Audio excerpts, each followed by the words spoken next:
So hey guys, today we gonna explain the movie called Moonfall, जो कि एक बहुत ही amazing action science fiction movie है। और इस मूवी ने बहुत जल्द लोगों के दिल में जगह भी बना ली, क्योंकि इस मूवी की जो स्टोरी है वो बहुत ही इंस्पायरिंग और इमोशनल है। So guys, without wasting your time, let's get started. Movie की शुरुआत में हम 3 एस्ट्रोनॉट को स्पेस में एक शटल को रिपेयर करते हुए देखते हैं। सब कुछ ठीक चल रहा था, तभी एक रहस्यमय क्रिएचर उन लोगों की तरफ बढ़ने लगती है और उनकी शटल को हिट कर देती है, जिस वजह से उनका एक एस्ट्रोनॉट साथी स्पेस में ही कहीं गुम हो जाता है। जिसके बाद ब्रायन किसी तरह से शटल के अंदर आकर अपने दोस्त से कांटेक्ट करने की कोशिश करता है, लेकिन वो उसे नहीं ढूंढ पाता। उस क्रिएचर के शटल के हिट करने की वजह से जो भी बेहोश हो चुकी थी। फिर ब्रायन जब चांद की तरफ देखता है तो वो क्रिएचर चांद पर पहुंचकर तबाही मचा रहा है। ब्रेन जो को लेकर वापस से पृथ्वी की तरफ लौट जाता है। अब हमें 18 महीनों के बाद पृथ्वी पर का सीन दिखाया जाता है, जहां हम देखते हैं कि ब्रायन का बेटा लैपटॉप में अपने डैड की पुरानी न्यूज को सुन रहा था, जब नासा ने ब्रायन को टर्मिनेट कर दिया था, क्योंकि उन्हें लगता था कि ब्रायन की वजह से ही उस दूसरे एस्ट्रोनॉट की जान गई है और ब्रेन पागल हो गया है और उसकी कही सारी बातें झूठ है। ब्रायन की नौकरी छूटने के कुछ दिनों के बाद उसकी बीवी ने उसे डाइवोर्स देकर अपने बच्चे सनी को लेकर न्यू जर्सी अपने बॉयफ्रेंड के साथ शिफ्ट हो गई थी। लो भैया, बेचारे की नौकरी भी गई और छोकरी भी। अब हमें 10 साल के बाद यूनिवर्सिटी ऑफ कैलिफोर्निया का सीन दिखाया जाता है, जहां एक केसी नाम का एक लड़का वहां सफाई करने के बहाने से आता है और वहां के एक प्रोफेसर के कंप्यूटर से लॉग इन करके वो स्पेस स्टेशन के टेलीस्कोप से डेटा कलेक्ट करके वहां से भाग जाता है। केसी एक कैफे में काम करता था, लेकिन वो बचपन से ही हमारी तरह एक एस्ट्रोनॉट बनना चाहता था। दोस्तों, वैसे आप में से कितने लोग एस्ट्रोनॉट बनना चाहते थे, मुझे कमेंट करके जरूर बताना। केसी जब उस दिन के डेटा को चेक करता है तो उसके होश उड़ जाते हैं, क्योंकि वो अपने रिपोर्ट में कुछ ऐसी चीजों को डिस्कवर करता है जिससे कि पूरी दुनिया नष्ट होने वाली थी। वो अपनी बात नासा के डायरेक्टर को बताने की कोशिश करता है, लेकिन वो लोग उसके बातों पर ध्यान नहीं देते। इधर जो को भी ये बात पता चल जाती है कि मून अपने ऑर्बिट से शिफ्ट हो रही है। वो लोग मून पर कुछ अजीब से बदलाव को भी देखते हैं। केसी की बात जब कोई नहीं सुनता तो वो ब्रायन से मिलने चला जाता है, जहां वो एस्ट्रोनॉट डे पर बच्चों को लेक्चर देने वाला था। केसी जब वहां जाता है तो ब्रायन वहां नहीं था, इसीलिए केसी बच्चों को मून के बारे में लेक्चर देने लगता है। फिर जब ब्रायन वहां पहुंचता है तो केसी ब्रायन को मून पर हो रहे बदलाव के बारे में बताता है,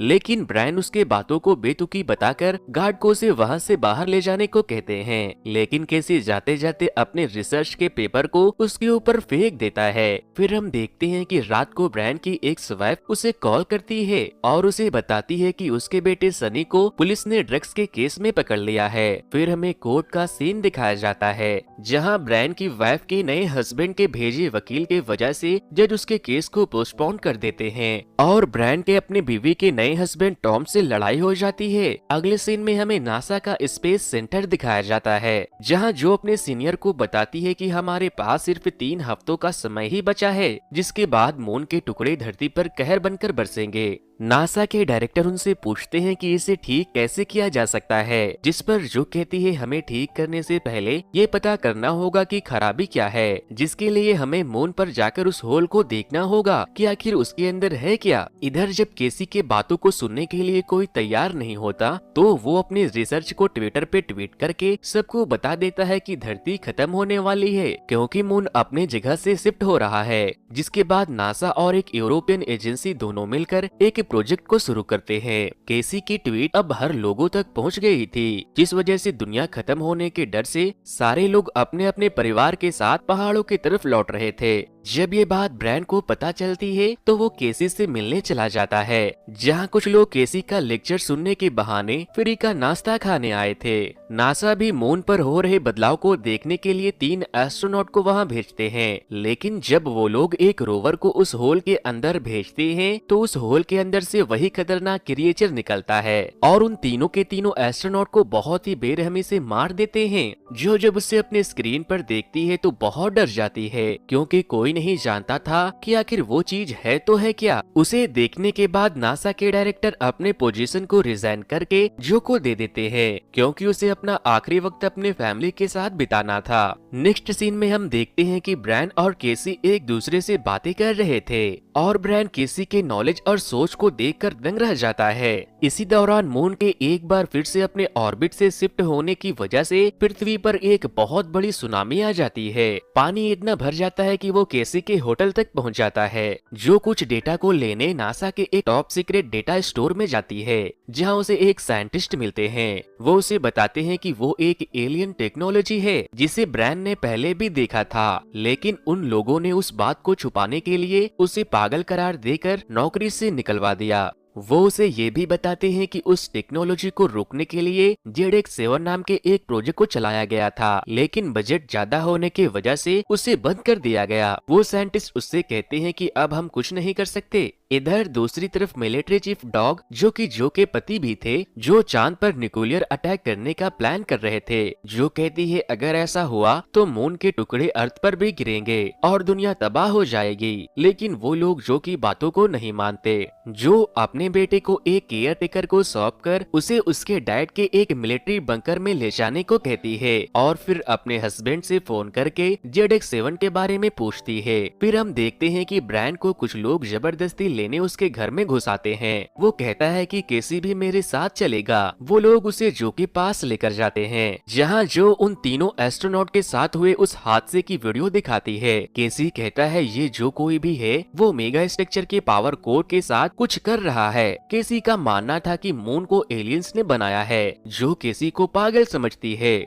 जो ब्रैन से कहती है मुझे दुनिया को बचाने के लिए तुम्हारी जरूरत है और मैं नासा के डायरेक्टर होने के नाते तुम्हें तुम्हारी नौकरी वापस लौटा रही हूँ। लेकिन ब्रैन कहता है मैं इसे एक ही शर्त पर करूंगा, जब तुम मेरे बेटे को छुड़वा दोगे। नेक्स्ट सीन में हम देखते हैं कि ब्रैन और जो एक म्यूजियम से पुराने शटल को निकाल कर उसकी मरम्मत करवाते हैं। वहाँ मिलिट्री के कुछ लोग भी आते हैं। वो उन्हें चांद पर ले जाकर अटैक करने के लिए एक बॉम्ब देते हैं। ब्रैन सारे लोगों को अपना प्लान बता रहा होता है कि हम लोग चांद पर जाकर इलेक्ट्रोमैग्नेटिक एक्सेलरेटर के थ्रू उस नैनो पार्टिकल्स क्रिएचर को बाहर निकालेंगे और जैसे ही वो बाहर आएगा हम उसे बॉम्ब से उड़ा देंगे। तभी ब्रैन का बेटा सनी भी जेल से वापस लौट आता है, लेकिन सनी उनके प्लान को सुनने के बाद खुश नहीं था, क्योंकि उसके पिता एक बॉम्ब को मून पर ले जाकर ब्लास्ट करने वाले थे।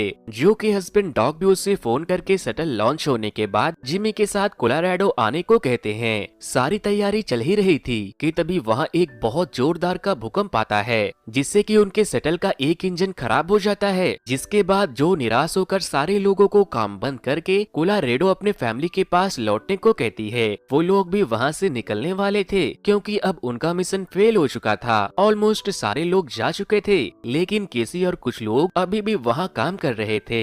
जब जो उनसे कहती है कि तुम क्यों नहीं गए, सब खत्म हो चुका है, तो केसी उन्हें अपना प्लान बताता है। वो कहता है कि जब चांद दोबारा से पृथ्वी के करीब आएगा तो हम उस वक्त एक इंजन से टेक ऑफ कर सकते हैं, जिससे कि चांद का ग्रेविटेशनल फोर्स हमें ऊपर लिफ्ट करने में मदद करेगा। जो ये प्लान ब्रैन को बताती है और कहती है मैं भी तुम्हारे साथ जाऊंगी, क्योंकि बाकी के सारे क्रू मेंबर वहाँ से जा चुके थे। ब्रैन कहता है कि केसी भी हमारे साथ जाएगा, क्योंकि मेरे ख्याल से हमें एक ऐसे इंसान की भी जरूरत पड़ेगी जो सारे कैलकुलेशन को समझ कर सके।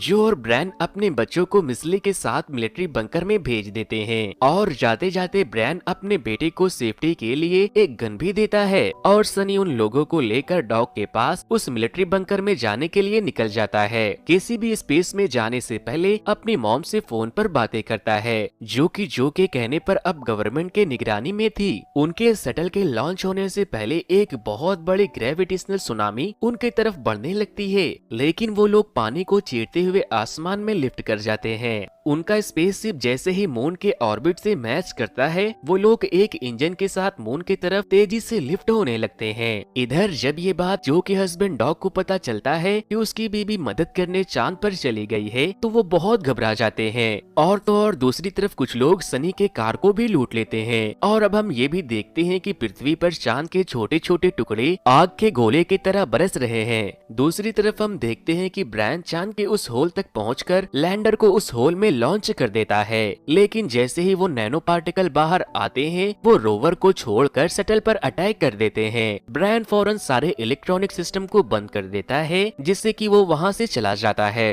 ब्रायन उनसे कहता है कि इसका मतलब उसे इलेक्ट्रॉनिक एनवायरनमेंट में ऑर्गेनिक मैटर को ढूंढने के लिए बनाया गया है, और वो ऑर्गेनिक मैटर हम है। उसे अटैक करने के लिए ऑर्गेनिक मैटर और इलेक्ट्रॉनिक एनवायरनमेंट दोनों एक साथ में चाहिए, इसलिए उसने लैंडर को छोड़कर हमारे ऊपर हमला किया, जो उन्हें बताती है कि हमें जल्दी करना होगा क्योंकि मिलिट्री वाले बहुत जल्द मून पर अटैक करने वाले हैं। इधर सनी जिमी और मिसाइल को लेकर अपने सौतेले बाप टॉम के पास पहुंच जाता है, लेकिन उस एरिया में भी चांद के बड़े बड़े टुकड़े गिरने लगते हैं और तभी उन्हें पता चलता है कि उस जगह पर सांस लेने के लिए हवा कम होने वाली है। वो लोग आसपास के घरों से ऑक्सीजन लेकर जिमी के डैड के पास मिलिट्री बंकर में जाने का फैसला करते हैं। टॉम सनी से कहता है कि मैं तुम्हें अपने बेटे की तरह मानता हूँ, अगर दुनिया खत्म होने वाली है तो क्या तुम मुझसे नफरत करना बंद नहीं कर सकते? वो कहता है कि मैं आपसे नफरत नहीं करता। वो लोग वहाँ से कुछ ऑक्सीजन के सिलेंडर को लेकर निकल रहे थे कि तभी वही लोग एक बार फिर से उनसे ऑक्सीजन छीनने आ जाते हैं, जिन्होंने सनी से पहले कार को छीना था। लेकिन इस बार सनी उन्हें बंदूक से डराकर निकल जाता है। दूसरी ओर स्पेस में ब्रायन, केसी और जो एक रोवर को लेकर उस होल में चले जाते हैं, जहाँ उन्हें एक बहुत ही कमाल की टेक्नोलॉजी दिखाई देती है।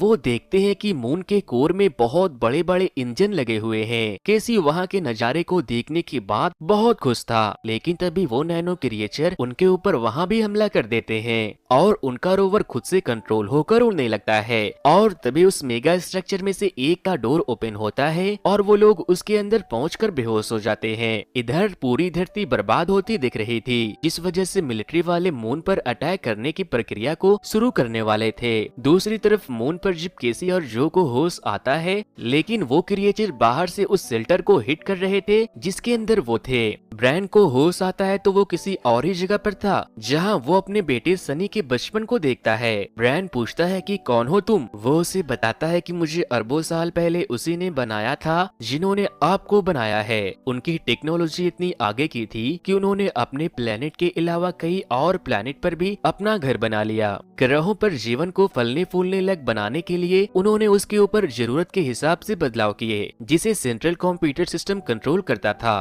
पूरी दुनिया आर्टिफिशियल इंटेलिजेंस से काम कर रही थी, लेकिन उनके द्वारा बनाए गए कुछ एआई उनके कंट्रोल से बाहर हो गई और वो नैनो टेक्नोलॉजी में बदल गए, जो एकजुट होकर साथ लड़ने लगे, जिन्होंने अपने से ताकतवर प्रजाति को खत्म करना शुरू कर दिया। क्योंकि वो नैनो टेक्नोलॉजी किसी के गुलाम नहीं बनना चाहते थे, इसीलिए उसने एक एक करके सबको मिटाना शुरू कर दिया। अब हम देखते हैं कि सनी बड़ा हो गया है और वो ब्रायन को बताता है कि मैं मून का ऑपरेटिंग सिस्टम हूँ। वो उसे ये भी बताता है कि कैसे उनके पूर्वजों ने चांद को बनाया और उनके द्वारा ही बनाए गए एक टेक्नोलॉजी ने उन्हें ही खत्म कर दिया।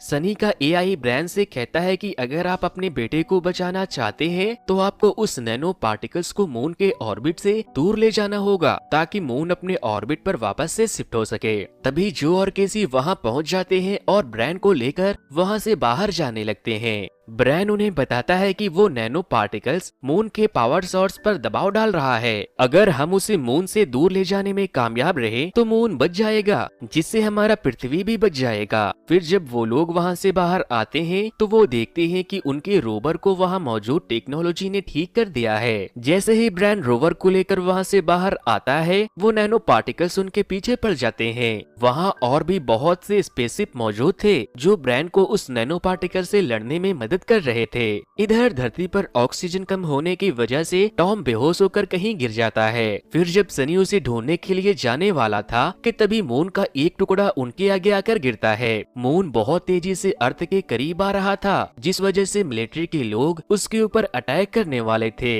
लेकिन डॉग उन्हें ऐसा करने से रोकता है और वो कहता है कि मेरी बीवी अभी भी ऊपर है और मुझे उस पर पूरा भरोसा है। पूरी अर्थ तबाह होते दिख रही थी। चांद के बड़े बड़े टुकड़े पृथ्वी से आकर टकरा रही थी। इधर स्पेस में ब्रायन केसी और जो से कहता है कि तुम दोनों रोवर को लेकर यहाँ से बाहर निकल जाओ, मैं बॉम्ब को तैयार करके लैंडर के साथ यहीं रुकूंगा। जो कहती है कि तुम उसका चारा नहीं बन सकते, लेकिन ब्रायन उसके बातों को नहीं मानता। वो केसी को लैंडर में जाकर बॉम्ब को तैयार करने को कहता है, जिसके बाद केसी उस लैंडर में चला जाता है और लैंडर को अंदर से लॉक करके कहता है कि मैं यहीं रुकूंगा। वो ब्रायन से कहता है कि मेरी मॉम का ख्याल रखना और उनसे कहना कि उनका बेटा नकारा नहीं था। और फिर केसी लैंडर से रोवर को अलग कर लेता है और जैसे ही वो क्रिएचर उस रोवर के करीब आता है, केसी बॉम्ब को ब्लास्ट कर देता है, जिससे बेचारा केसी उन नैनो टेक्नोलॉजी के साथ साथ मारा जाता है और मून एक बार फिर से अपने ऑर्बिट पर लौटने लगता है और जो रोवर को लेकर उस होल से बाहर निकल जाती है।